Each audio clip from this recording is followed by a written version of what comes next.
सभी साथियों को मेरा नमस्कार। दोस्तों, आज की इस वीडियो में हम लोग बात करेंगे रसाला के अंदर होम्योपैथी की। यूनानी के बारे में मैंने आप सभी को पहले ही बता दिया था। अगर वीडियो अच्छी लगे तो लाइक कर दो और सब्सक्राइब भी कर दो। ठीक है साथियों, हम लोग बात करेंगे सबसे पहले होम्योपैथी के अंदर इसके कार्य क्षेत्र के बारे में। कार्य क्षेत्र के अंदर आप लोगों को क्या लिखना है? द्रव्य संग्रह लिखना है, पहचान लिखनी है, गुणवत्ता परीक्षण लिखना है, और इसके बाद में आप संरक्षण है, मानकीकरण है, मिक्सचर बनाना है, और निर्माण, गुणवत्ता नियंत्रण और औषधि वितरण। ये 10 इसके कार्य क्षेत्र हैं। इनके बारे में आपको अच्छी डिटेल पढ़नी है। ठीक है साथियों, उसके बाद में इसके कुछ आर्टिकल भी बताए हुए हैं। तो आर्टिकल से कोई क्वेश्चन उठता नहीं है वैसे, लेकिन आपको देख लेना है। ठीक है, इतना ज़्यादा ध्यान नहीं देना है। उसके बाद में जो इसका व्यवस्था पत्रक है उसको भी आप लोगों को पढ़ना है। व्यवस्था पत्रक को ठीक से पढ़ना है, यहाँ से भी क्वेश्चन आने की संभावना रहती है। ठीक है साथियों, पिछले एग्जामों में लगातार हमारे सारे क्वेश्चन मिलते आ रहे हैं, और इसे में भी जो ये वीडियो है इसमें भी मैं आपको कुछ क्वेश्चन बताऊंगा, उनको आपको ध्यानपूर्वक सुनना है। ठीक है, जैसे पहले जो क्वेश्चन आए हुए थे, सार्कोडस से आ जाता है, नोजोड से आ जाता है, इन दोनों में अंतर आ जाता है, इनके बारे में पूछ लेता है। ठीक है, तो इनको भी आप लोगों को पढ़ना है। ठीक है प्यारे साथियों, इनको पढ़ने के बाद में आप लोगों को क्या करना है कि जो आपके ये दे रखा है व्यवस्था पत्रक, इसके अंदर सावधानियां लिखनी है, और आरएक्स वगैरह है, इनका आप लोगों को ध्यान रखना है। ठीक है,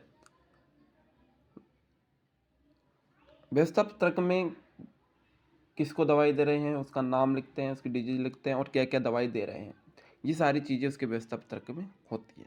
ठीक है, उसके बाद में अपन बात करते हैं शक्तिकरण की। ठीक है साथियों, तो शक्तिकरण दो प्रकार से होता है, एक दशमिक होता है और एक शतक्रम होता है। एक 10 क्रम और एक होता है शतक्रम। ठीक है, तो ये उनके शक्तिकरण को, यानी जो औषधि है उसके गुणों को बढ़ाने के लिए शक्तिकरण किया जाता है। ठीक है, अगर इसके अंदर अपन और बात करें तो भेषज वे, इसको भी आप लोगों को ध्यान में रखना है, इसको भी आप लोगों को पढ़ना है, भेषज वे। ठीक है, उसके बाद में आप लोगों के आगे बढ़ते हैं। मात्र 5 मिनट की वीडियो है साथियों, पूरी वीडियो देख लोगे तो आपका काम हो जाएगा होम्योपैथी के अंदर 25 नंबर का। ठीक है, नेत्र बिंदु निर्माण। नेत्र बिंदु जो निर्माण है इसको आप लोगों को पढ़ना है। ठीक है, इसके अंदर क्या होता है, आई ड्रॉप निर्माण होती है, ये नेत्र बिंदु निर्माण जो आई ड्रॉप होती है उसी को कहते हैं। और एक भाग मदर टिंचर और परिश्रुत जल का 9 भाग मिलाकर इसको अच्छी तरह मिला लेते हैं तो नेत्र बिंदु बन जाती है। उसके बाद में आते हैं होम्योपैथी दवाइयों के स्रोत। होम्योपैथी जो दवाई है उनके स्रोत आप लोगों को याद रखने हैं कि होम्योपैथी दवाई है उनके स्रोत क्या क्या है।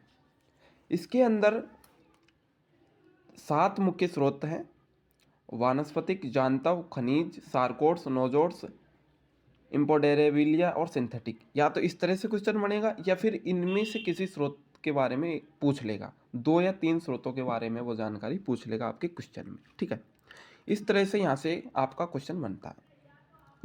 उसके बाद में अपन बात करें होम्योपैथी के सिद्धांत की, तो यहाँ से भी एक क्वेश्चन बन जाता है।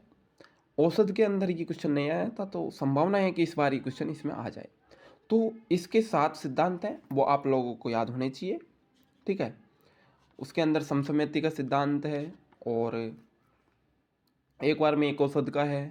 ठीक है, औषध परीक्षण का सिद्धांत है। ठीक है, तो इस तरह 7 सिद्धांत हैं, उनको आपको ठीक से पढ़ना है। उसके बाद में अपन बात करते हैं फार्माकोपिया। ये आपकी बुक के अंदर नहीं दे रखा होगा, इसके बारे में ज़्यादा डिटेल नहीं होगी, लेकिन आप लोगों को गूगल पे सर्च कर लेना है, या मैं जो बोल रहा हूँ उसको आपको लिख के आना है। फार्माकोपिया ये एक बुक होती है। इसके अंदर क्या होता है कि जो जितनी भी दवाइयाँ हैं उन सब की जानकारी होती है। ये बहुत ही मोटी और बड़ी होती है। ठीक है, अब इसके बारे में क्या क्या जानकारी रहती है, तो दवा की मात्रा, उसके दुष्प्रभाव, उसकी पहचान, संरक्षण, संग्रहण, और उसके बारे में सभी जानकारी है वो इस बुक में नियमानुसार रहती है। ठीक है, और इसी का उपयोग करके, इस बुक का उपयोग करके ही जो कंपनियां होती है वो दवाई का निर्माण करती है। ठीक है, तो इस तरह से आपको होम्योपैथी को पढ़नी है। ठीक है साथियों, धन्यवाद।